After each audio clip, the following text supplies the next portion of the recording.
मैं समझता हूँ सबसे बड़ा दुश्मन जो है औरत मार्च का वो था जिसने उनको ये स्लोगन दिया कि मेरा जिस्म मेरी मर्ज़ी। इस स्लोगन के आते ही मुल्क में अजीब सी सूरत हाल और कैफियत जो है वो हो गई और अब आम आवाम जो थी उसने एक शदीद रिएक्ट किया। देखें, एक मजहबी नुमाइंदों का रिएक्ट करना तो एक बात है कि उनका तो काम है इस पर रिएक्ट करना।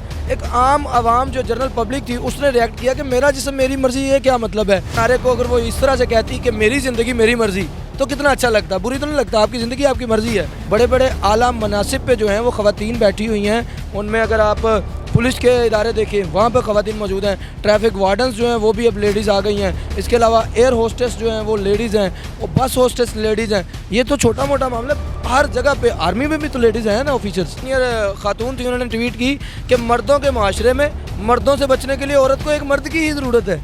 तो मैंने उनको रीट्वीट किया कि मोहतरमा, जिस मर्द की उनको ज़रूरत है मर्दों के माशरे में मर्दों से बचने के लिए, उस मर्द को इस्लाम महरम कहता है। इस्लाम दुनिया का चौका आलमगीर मज़हब है। यहाँ पर दुनिया में अगर सैकड़ों हज़ारों मज़ाहिब हैं, अगर करोड़ों हज़ारों ज़बानें बोली जाती हैं, अगर हज़ारों करोड़ों बिरादरी हैं, उन सब में सबसे मोतबर तरीन लफ्ज़ जो है वो माँ है। तो माँ को इज़्ज़त किसने दी? इस्लाम ने।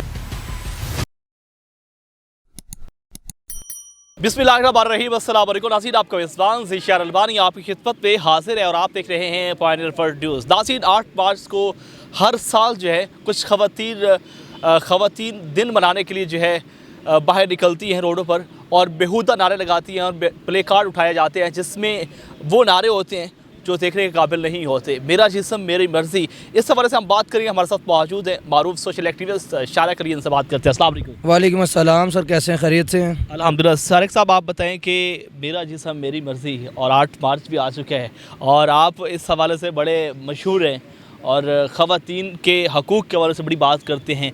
इस औरत मार्च के हवाले से आप क्या कहना चाहते हैं? सर, अगर बात की जाए ख़वातीन के आलमी दिन की तो हर साल 8 मार्च को जो है वो ख़वातीन का आलमी दिन मनाया जाता है और मैं समझता हूँ कि हर जेंडर को, ना सिर्फ ख़वातीन को, ना सिर्फ मर्द को, जो ट्रांसजेंडर्स हैं, मतलब जिन्हें हम ख्वाजा सरा उर्फ़ आम में कहते हैं, उनको भी हक़ है अपने राइट्स के लिए आवाज़ बुलंद कर सकें। लेकिन ये जो बात आपने की कि एक स्लोगन जो सबसे पहले वायरल हुआ था, मेरा जिस्म मेरी मर्ज़ी, मैं समझता हूँ सबसे बड़ा दुश्मन जो है औरत मार्च का वो था जिसने उनको ये स्लोगन दिया कि मेरा जिस्म मेरी मर्ज़ी।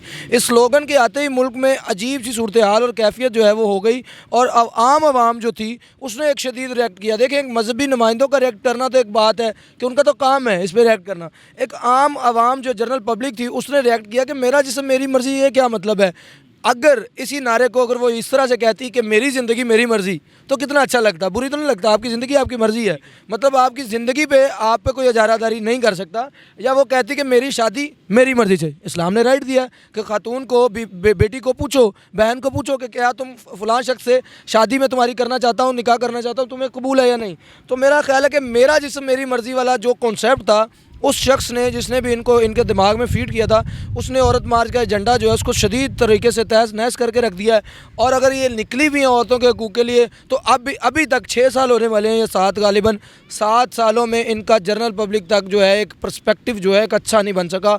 आम पब्लिक यही समझती है कि ये एक फ़ाहिश लोग हैं जो फाशी और उरियानी को प्रमोट करते हैं, जो यहाँ पर बेराह रवी चाहते हैं और जो यहाँ पर चाहते हैं कि मतलब औरत जो है वो बिल्कुल मर्द के मुखालिफ हो जाए।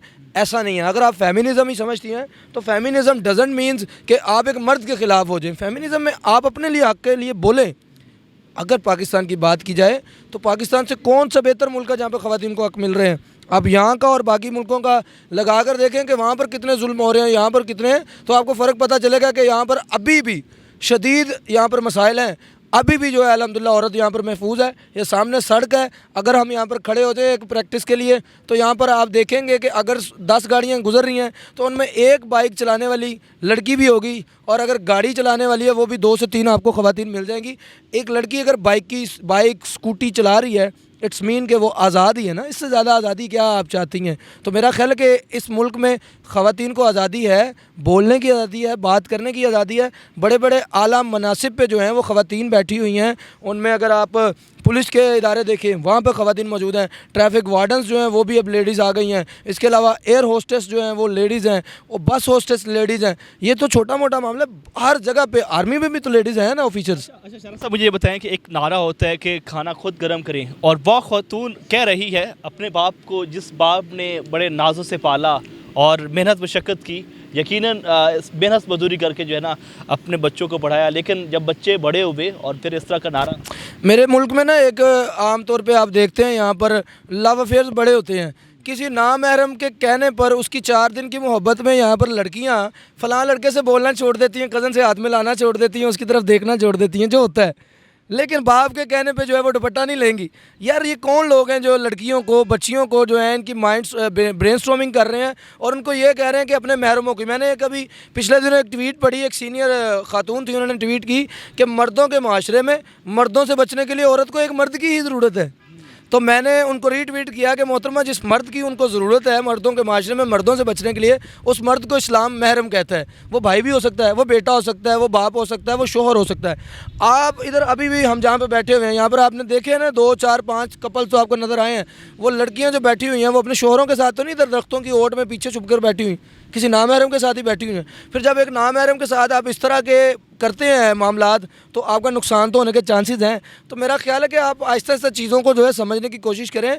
आपका महरम आपकी तहफ़्फ़ुज़ की ज़मानत होता है और आपके बेहतरीन ज़िंदगी का जो है वो मुहाफ़िज़ होता है। तो अपने मुहाफ़िज़ों के ख़िलाफ़ जो कौमें लड़ती हैं वो बिल्कुल तबाही होती हैं, आबाद होते हैं उन्हें नहीं देखा हमने। सर मुझे बताएं कि ये जिस तरह के नारे सामने आ रहे हैं, आपको क्या लगता है कि ये मगरबी लोगों की जो है चाल तो नहीं है? लगता नहीं है, यकीनन वो फंडिंग होती है, हम ये मानते हैं। और ये जो नारे बनाए जाते हैं, बल्कि इस मरतबा तो औरत मार्च वालों ने जो है अपनी फेसबुक और सोशल मीडिया प्लेटफॉर्म पे ये कहा है कि आप बिल्कुल भी इस तरह के कोई नारे ना लगाएं जो मजहबी तआस्सुब पे लाएं, जो मसले की तआस्सुब पे लाएं, किसी मज़हब को टारगेट मत कीजिएगा। और फिर लिखा कि अगर आप कोई कंट्रोवर्शियल, ये बात मुझे समझ नहीं आई कि अगर आप कोई कंट्रोवर्शियल पोस्टर बनाते हैं तो अपने चेहरे को ढांप के आइएगा, मास्क पहन के आइएगा, क्योंकि आप वहाँ पर आम पब्लिक भी होगी जो आपकी वीडियो वायरल करती है। जनाब स्ट्रॉन्गली उनको जो है कंडेम करें कि इस तरह की कोई बात ना करें जो माशरे में बेरा रवि को हवा दे, जो माशरे में चिंगारी बने और हवा मिले और वो बाद में आग लगे। ए माशरा इस चीज़ का मुतहम्मिल नहीं है कि यहाँ पर मजहबी मुनाफरत फैलाई जाए, यहाँ पर इस कंट्रोवर्सीज़ जो हैं वो पैदा की जाएँ।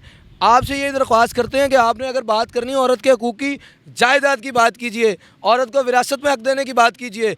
औरत के लिए, खातून के लिए, जैसे नेपोलियन ने भी कहा था कि मुझे एक पढ़ी लिखी खातून दो, मैं तुम्हें एक पढ़ी लिखी कौम दूंगा। और मेरे अजीम तरीन पैगम्बर हज़रत मोहम्मद मुस्तफ़ा सल्लल्लाहु अलैहि वसल्लम ने फरमाया, इल्म हासिल करना मर्द और औरत पर फ़र्ज़ है।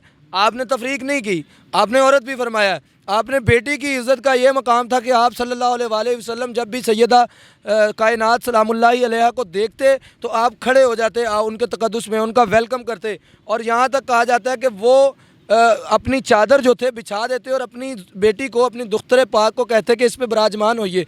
आलमगीर अगर किसी ने इज़्ज़त दी है औरत को, ख़ातून को, तो वो मज़हब इस्लाम है। मज़हब इस्लाम ने कहा कि जन्नत माँ के कदमों के नीचे है। यहाँ पर आपके तवस्सुल से एक और बात करूँ, लोग समझते हैं माँ के पैरों तले जन्नत है।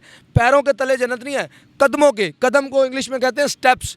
वो स्टेप्स जो औरत अपने बच्चों की बेहतरी के लिए, जो खातून अपने बच्चों की बेहतरी के लिए स्टेप्स लेती है, उनको दीन के साथ लगाव करती है, उनको दुनियावी जो है तहज़ीब सिखाती है, उनको अखलाकियात सिखाती है, उनको बड़े छोटे की तमीज़ और खाने पीने, हलाल हराम में, शरा में तमीज़ सिखाती है। वो खातून के उन इक़दामात में, कुरान आप हदीस का अगर मफ़हूम पढ़ेंगे अरबी मतन तो अक़दाम मिलेगा लफ्ज़, आपको पैर नहीं मिलेगा। पैरों के नीचे जन्नत नहीं है, कदमों तले जन्नत है। कदमों में मतलब कि वो जो स्टेप्स उठाती है उसमें बच्चों के लिए जन्नत है। तो इससे ज़्यादा औरत को क्या मकाम दे कोई मज़हब? किसी मज़हब ने कहा कि माँ के कदमों तले जन्नत है। तो इस्लाम दुनिया का चौका आलमगीर मज़हब है। यहाँ पर दुनिया में अगर सैकड़ों हज़ारों मज़ाहिब हैं, अगर करोड़ों हज़ारों ज़बानें बोली जाती हैं, अगर हज़ारों करोड़ों बिरादरी हैं, उन सब में सबसे मोतबर तरीन लफ्ज़ जो है वो माँ है।